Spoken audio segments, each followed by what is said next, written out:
श्री गुरुचरण कमलेभ्यो नमः।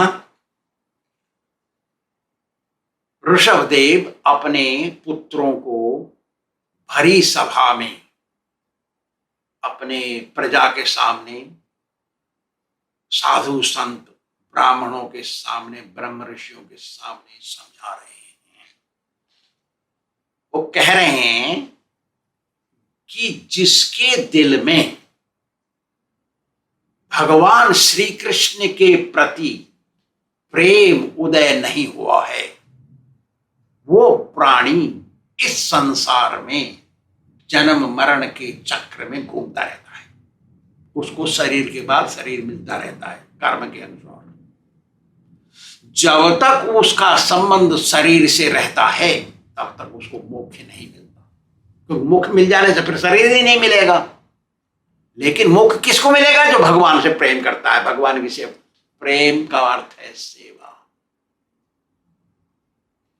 कोई लड़का कहता है लड़की को आई लव यू, तो वो कहती है लेके आ मेरे लिए पीली साड़ी, वो बगल वाली पीली साड़ी पहन रही है, लेके आ। और लड़का कहेगा I love you only, husband कहेगा, पति कहेगा आई लव यू ओनली। तू तो झूठा लव है तेरा, कहेगी ना वो। तो लव मीन्स सर्विस, लव का अर्थ है सर्विस। जब तक प्राणी अपने स्वार्थ की पूर्ति करने में लगा रहता है तब तक उसको घर गृहस्थी परिवार का दुख सुख सताता रहता है। उसको क्लेश उठाना ही पड़ता रहता है, क्लेश के बाद क्लेश, क्योंकि उसको तो लगाव हो गया शरीर से संबंधित लोगों को। सबसे कठिन संबंध है स्त्री पुरुष का प्रेम। वो जो गांठ पड़ जाती है दिल के अंदर, नहीं छूटती। पुरुष स्त्री की याद करता रहता है, स्त्री पुरुष की याद करती रहती है, वो नहीं छूटता है। कितना भी कोई भजन करते रहे वो छूटता नहीं। तो कहते हैं ऋषभदेव, पुंस स्त्रिय मिथुनी भाव में तत् तयोर मिथो हृदय ग्रंथि माहू। ये गांठ है, ये हृदय के अंदर, हृदय ग्रंथि माहू गांठ है ये। अतो गृहच्छेद सुताप्त वित्तैर जनस्य मोहोयम अहम ममेति। ये हृदय में जो गांठ पड़ गई है ना स्त्री के प्रति पुरुष की और पुरुष के प्रति स्त्री की, यही कारण है प्राणी का इस संसार में जन्म लेते रहना, ये नहीं छूटता। इसलिए सारे विद्वानों ने और शास्त्रों ने कहा है कि स्त्री और पुरुष की प्रेम की गांठ बड़ी मुश्किल है काटना। कोई भाग्यशाली काटता होगा। ये दोनों का दाम्पत्य, घर खेत दुकान मकान बच्चे परिवार संबंधी मित्र सब बना लेते हैं, एक के बाद एक बना देते हैं। सारा इधर गांठ पड़ जाता है ना, इसको कहते हैं रेशम का कीड़ा। ये ककून बोलते हैं अंग्रेजी में इसको। वो तो कीड़ा हो तो घूमता रहता है, उसके अंदर गोल खाता रहता है, तो गोला बन जाता है, अंदर में मरता है वो, ऐसा हो जाता है। यदि कोई भाग्यवान पिछले जन्म में कुछ अच्छे कर्म किया है तो उसको ये सांसारिक सुख में इतना मन नहीं लगेगा, उसको तो भगवान में मन लगेगा। और वो भगवान का भजन करते रहेगा तो नॉन स्टॉप, तो उसका अहंकार अहम ममेति भी चला जाएगा। भगवान का भजन इतना अच्छा है, अपने आप जाएगा, छोड़ने की जरूरत नहीं है अहंकार को। भगवान में भक्ति करते रहना, अपनी इंद्रियों को विषय वस्तु से दूर रखना, इंद्रिय सुखों में नहीं लग जाना, भगवान की कृपा के प्रति श्रद्धा रखना, अपना तपस्या की करना, रोजाना अपना जो कमाया हुआ है उसको भगवान को अर्पित करना, उसमें से कुछ तो अर्पित करना। अरे 5,000 रुपए मिले महीने में तनख्वाह, तो उसमें से 1,000 रुपए तो देना भगवान को। 5 रुपए देंगे तो कुत्ते को रोटी के टुकड़े की तरह है, ठीक नहीं है। हम बोलते हैं 15% दे दो भगवान को। हर समय भगवान की प्रार्थना करना, प्रतिरोध हाथ जोड़ के भगवान को प्रार्थना से झुका के प्रार्थना करना, भगवान की कथाओं को पढ़ना, भगवान की कथाओं को सुनना शुद्ध भगत से, भक्तों के संग में रहना, निवास करना भक्तों के पास, भगवान के नाम का कीर्तन भजन कीर्तन करना, सबके प्रति समान भाव रखना, अहंकार को त्याग देना, परिवार से अधिक लगाव नहीं रखना। परिवार से लगाव ही नहीं रहना चाहिए, मैं तो कहता हूं अधिक लगाव। क्या करें, दुनिया में कलयुग आ गया। भागवत कहता है परिवार से लगाव नहीं रखना, मैं कहता हूं परिवार से अधिक लगाव मत रखो। लगाव रखो भैया, नहीं तो भाग जाओगे तुम भक्ति में से, कह देते हैं हम। एकांत में निवास करने की कोशिश करना, इंद्रियों का संयम करना, ब्रह्मचर्य से रहना और भक्तों के साथ रहना और भगवान की कृपा में विश्वास रखना, भगवान भक्तों की बात पर विश्वास करना, जो कुछ करते हैं करते समय इसमें सतर्क रहना, कहीं गलती ना हो जाए। वाणी पर संयम रखना, फालतू बातें नहीं करना, मतलब, और भगवान की भक्ति प्रतिदिन करना, उसमें लगाव रखना। ऐसा करने से कुछ समय पश्चात दिल शुद्ध हो जाएगा, आत्म साक्षात्कार मिलेगा।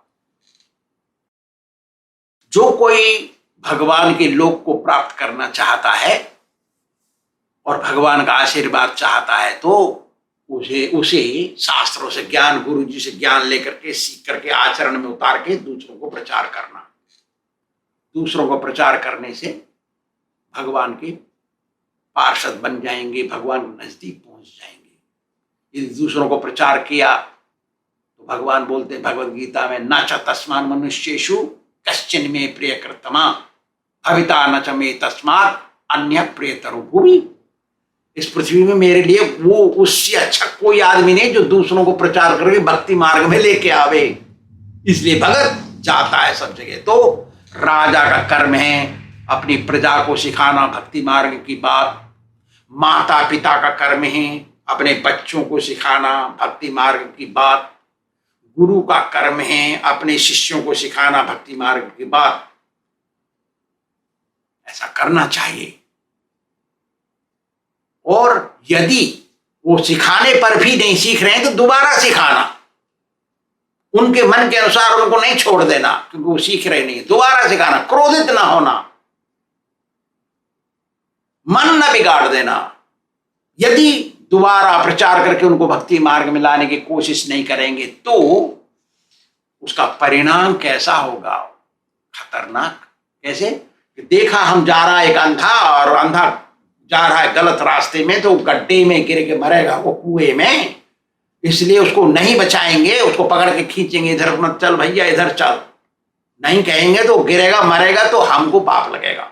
इतना पाप लगता है प्रचार नहीं करने वाले को। इसलिए प्रचार करते रहना चाहिए। उनको अपने इच्छा के अनुसार कर्म में लगे रहने छोड़ देने से देखने वाले को पाप लगता है। भगवान कहते हैं ना भगवद गीता में, जोषेत सर्वकर्माणि विद्वान युक्त समाचरण। उनको अच्छे मार्ग में लेके आना विद्वान का कर्म है। ये लोग तो आपस में बहुत थोड़ी सी बात में बैर बना लेते हैं, दुश्मन बन जाते हैं, एक को एक मारने को तैयार, भूलते नहीं उनकी गलतियों को। ऐसे हैं दुनिया। उनको यदि भक्ति सिखाएंगे तो कम से कम थोड़ा सहनशील हो जाएंगे वो, ऐसा है। यदि किसी अंधे को गलत मार्ग में जाते हुए देख करके नहीं रोकते हैं तो पाप लगता है। ऐसे ही प्रचारक को पाप लगता है, लोगों को अपने इच्छा के अनुसार कर्म करते रहने देने के लिए। और बड़े अच्छे से बात करके उनको भक्ति मार्ग में लाने से पुण्य मिलता है और दयालुता होती है। बोल रहे हैं प्रिय ऋषभ देव जी, गुरु न सस्यात् स्वजनो न सस्यात् पिता न सस्यात् जननी न सस्यात् दैवं न तस्यान्न पतिश्च सस्यात् न मोचयेत् स समुपेत मृत्युम्। किसी को गुरु नहीं बन जाना चाहिए यदि अपने शिष्य को भगवान की सेवा में ना लगा करके मृत्यु के फांस में फड़े छोड़ दे। माता पिता, भाई बहन और स्वजन, रिश्तेदार, पति पत्नी और इष्ट देव नहीं बन जाना चाहिए। देखिए, भरत ने, राम के छोटे भाई भरत ने अपनी मां को छोड़ दिया क्योंकि मां ने भगवान की भक्ति करने से उसको रोका। तो भरत ने उसको डाहिन कहा, राक्षसी है तू, मैं नहीं देखना चाहता तेरा मुंह। पिता प्रहलाद ने छोड़ा अपने पिता को क्योंकि उसका पिता भक्ति मार्ग से रोक रहा था प्रहलाद को। ब्राह्मण पत्नियों ने अपने पतियों को छोड़ा क्योंकि वो पति लोग भगवान के पास मत जाओ खाना लेकर के कह रहे थे। उन्होंने छोड़ दिया अपने पतियों। गुरु को छोड़ा, बलि नहीं। शुक्राचार्य था बलि का गुरु। शुक्राचार्य, शुक्र होता है ना, बहुत बड़ा देवता है वो। उसने बलि महाराज को रोका भगवान की सेवा करने से, वामन देव की। उसने कहा चलो बात में करेंगे, भगवान आ गए मेरे घर, मैं उनकी सेवा करूंगा। गुरु को छोड़ दिया। पत्नियों को छोड़ा ब्रजवासियों ने भगवान की सेवा में जाने के लिए। इसलिए ना तो कोई गुरु होता है, ना माता होती है किसी की, ना पिता। यदि कोई भगवान की भक्ति से उसको खींच के ले जाए, याद है मेरा शिष्य बना, उसका नाम था एकेश्वर।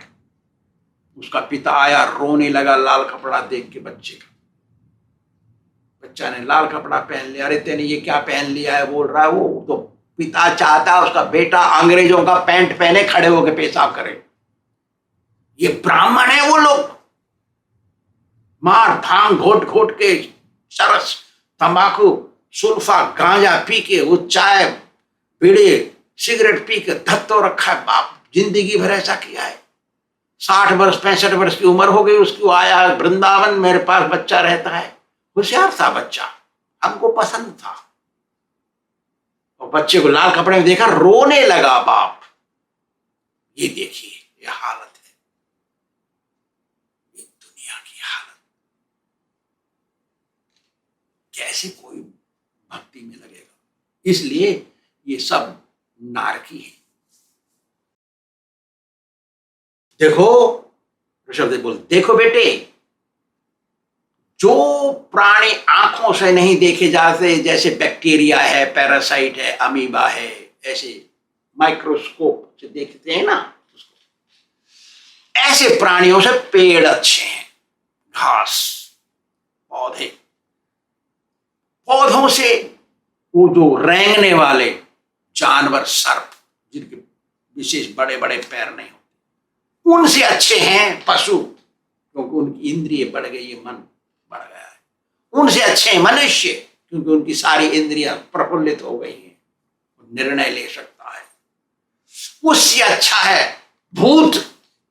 भूत आंखों से दिखाई नहीं देता, लेकिन मनुष्य से ज्यादा शक्ति है उसके अंदर। किसी पे चढ़ गया तो पागल कर देता है। भूत से अच्छे हैं गंधर्व, क्योंकि वो गाते हैं स्वर्ग में। उससे अच्छे हैं सिद्ध, जो सिद्ध लोग स्वर्ग में रहते हैं। उससे अच्छे हैं राक्षस, क्योंकि उनके पास बहुत ताकत होती है, वो स्वर्ग में जाकर देवताओं को भी पीटते हैं। उनसे अच्छे हैं देवता, क्योंकि देवताओं के अंत में जीत होती है। देवताओं से अच्छे हैं इंद्र, क्योंकि वो सब देवताओं के राजा हैं, स्वर्ग के राजा हैं। इंद्र से अच्छे हैं ब्रह्मा के बेटे नारद और 4 कुमार, दक्ष प्रजापति, सप्त ऋषि। ये उनसे अच्छे हैं, इंद्र से भी। इनसे अच्छे हैं शंकर जी, क्योंकि वो भगवान के सबसे श्रेष्ठ भगत हैं। और शिव से अच्छे हैं ब्रह्मा जी, क्योंकि ब्रह्मा से सारे देवता निकले, शिव जी से शंकर जी भी निकले हैं। लेकिन ब्रह्मा से अच्छा हूं मैं, क्योंकि सारे देवता और ब्रह्मा जी शंकर जी सब मेरी पूजा करते हैं। ऋषभदेव बोले मैं ही सबको मोक्ष देता हूं, ऐसे बोले। लेकिन मेरे से श्रेष्ठ हैं ब्राह्मण, जो नियम से रहते हैं। मेरे मुंह हैं ब्राह्मण, मैं उनको पूजता हूं। ऋषभदेव बोल रहे हैं, सिखा रहे हैं सब। और उस सभा में ब्राह्मण भी बैठे हैं और ऋषभदेव बोल रहे हैं ऐसी बात। भागवत के श्लोक हैं सब। आगे कहते हैं ना ब्राह्मणेस्तुलये भूतमन्यत्, कोई भी ब्राह्मण से श्रेष्ठ नहीं है। भूतमन्य कोई भी नहीं है। पश्यामि विप्राख्यमतः, परंतु उस ब्राह्मण से अच्छा बराबर कोई नहीं है। मैं किसी को अच्छा नहीं मानता। भगवान बोल रहे हैं इस बात को। यस्मिन् रुभि प्रहुतम श्रद्धयाहम, यदि कोई श्रद्धा से कोई बुला दे ब्राह्मण को घर में, शुद्ध ब्राह्मण को, और उसको खिलाए, मैं खाता हूं ब्राह्मण के मुंह से। भगवान बोल रहे हैं। अस्नामि कामम न तथा अग्निहोत्रे में, अग्नि में स्वाहा स्वाहा करने से इतना नहीं खाता हूं जितना शुद्ध ब्राह्मण के मुंह से खाता हूं। देखा तमाशा कैसा है। भगवान भगवान ब्राह्मण तो चाय पीता है, पता नहीं क्या करता है, प्याज लहसुन भी खाता है, झूठ बोलता है। ऐसे ब्राह्मणों को नहीं कहते ब्राह्मण। लेकिन हमारे जमाने में सृष्टि से आरंभ से ही ब्राह्मणों को घर में बुला के खिलाते हैं और उसको कपड़ा पहनाते हैं नया नया, और उसको दक्षिणा देते हैं, हाथ जोड़ते हैं, धन्यवाद हमारे घर में आके खाने के लिए, इसलिए कैश देते हैं उसको। आजकल तो चेक चल गया है, कैश देते, कैश लीजिए, धन्यवाद, आशीर्वाद, नमस्ते जी, आशीर्वाद दीजिए हमको, आप आए हमारे घर में, लीजिए दक्षिणा खाने का। आपने खिलाया 500 रुपया का, 100 रुपया दक्षिणा भी दिया, ले जा भैया, तू बहुत अच्छा किया तेने। मतलब ब्राह्मण क्या खा रहा है, उसका पाप। तमाशा। इसलिए बहुत ब्राह्मण नहीं जाते हैं निमंत्रण में। ब्राह्मण के समान मैं किसी को नहीं समझता। ऋषभदेव बोले ब्राह्मण शुद्ध होना चाहिए। यदि ब्राह्मण के समान मैं किसी को नहीं समझता हूं तो ब्राह्मण से अच्छा किसको समझूंगा रे, ऐसे बोले। बात भी सही। शुद्ध ब्राह्मण के मुंह से मैं खाता हूं अन्न। कैसे खाते हैं वो? ब्राह्मण के पेट में जठराग्नि नहीं होती। साधारण मनुष्यों के, प्राणी के पेट में जो अग्नि होती है हजम करने की, वो हजम करने वाली अग्नि ब्राह्मण के पेट में नहीं होती। वो तो हिरण्यगर्भ होती है उसके अंदर। इसलिए वो सब लोगों के पापों को खाता है। ऐसे ब्राह्मण जो शुद्ध होते हैं, उनका मन और इंद्रिय सारे बस में होते हैं और मेरा ही भजन करते हैं। वो मेरे अंदर ही लगे रहते हैं। ब्राह्मणों से बढ़कर और कोई नहीं है।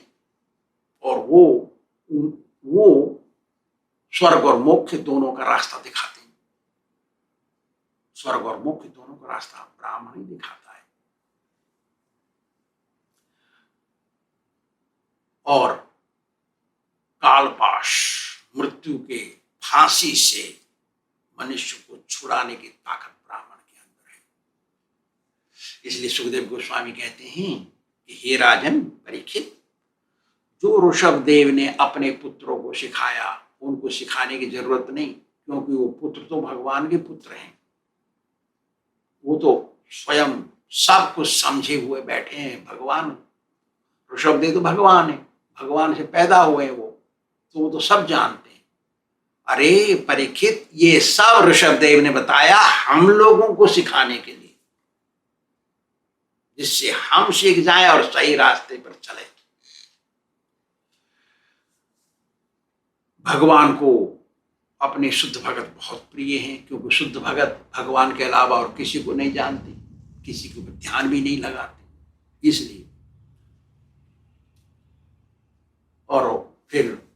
ऋषभदेव ने कहा, देखो बच्चों, अपने पुत्रों को, तुम्हारा बड़ा भाई भरत है ना, उसकी बात मानना, उसकी सेवा करना। उसकी सेवा करोगे तो मेरी सेवा हो जाएगी। क्यों? कि वो शुद्ध भगत है, वो मेरे सिवाय वो किसी को नहीं जानता है, वो शुद्ध भगत है भरत।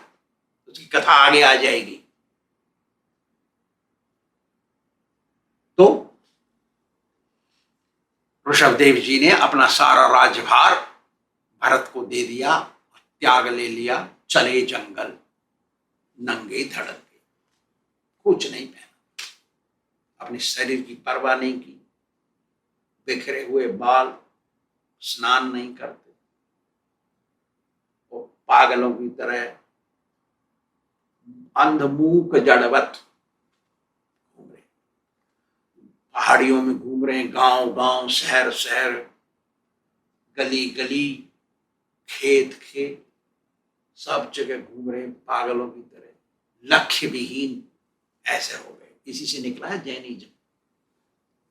लेकिन वो जैनिज्म ऐसा नहीं है जैसे भागवत में लिखा है, वो तो अब अलग हो गया है। ऐसा देख करके लोग उनसे दुर्व्यवहार करते, लेकिन वो परेशान नहीं होते उनसे। लेकिन अधिक दुर्व्यवहार हो गया तो परेशान हो गए। वो परेशान हो गए तो जंगल में जाके अजगर वृत्ति कहते हैं उसको। अजगर एक जगह बैठा रहता है, जो मिलता है आता है खाता है, उसको वहीं बैठा रहता है, कभी कभी चलता है। ऐसे अजगर वृत्ति उन्होंने अपना ली, जो मिला वही खाए वहीं पड़े रहे। तो वो एक बार आग लग गई जंगल में, अपने आप लग जाती है जंगल आग, उसको कहते हैं दव अग्नि। लग गई तो उसी में जल के भस्म हो गए वो। ऐसे गए ऋषभदेव इस संसार से। ऋषभदेव का अवतार रजोगुणी मनुष्यों को प्रचार करके मोक्ष दिलाने के लिए अवतार लिए। इनका अवतार इसलिए हुआ ऋषभदेव का। तो सुखदेव जी कहते हैं, राजन पतिर गुरुरलम भवताम यदूनाम दैवम प्रिय कुलपति क्वच किंकरो ये अश्वैव मंग भगवान भजताम मुकुंदो मुक्तिम ददाति करहिचित स्मान भक्ति योगम। भगवान अपने भक्त को बहुत पसंद करते हैं। भक्तों के अलावा वो किसी को नहीं जानते। क्यों? भक्त भगवान के अलावा किसी को नहीं जानते, हर समय भगवत भक्ति में लगे रहते हैं। इसलिए वो बहुत सौभाग्यशाली। क्यों? भगवान कोई तपस्वी है, उसको मोक्ष तो दे देते हैं, लेकिन भक्ति नहीं देते। मुक्ति ददाते, मुक्ति सरलता से दे देते हैं, ना भक्ति, वो भक्ति नहीं देते अपनी। ऐसे भगवान की भक्ति करते रहने से कितने हम सौभाग्यशाली हैं। भक्ति मार्ग में आना चाहिए। भक्ति में जो मिलता है वो कहीं नहीं मिलता है। इतना आनंद है भक्ति का, आनंद, दिव्यानंद। इसलिए भगवान की भक्ति करना चाहिए। गृहस्थ में रह करके भी भक्ति करते रहना चाहिए। हरे कृष्ण कृष्ण कृष्ण हरे हरे, हरे राम राम राम हरे हरे। इसी से शुरू होती भक्ति। श्री राधा गोविंद भगवान की जय।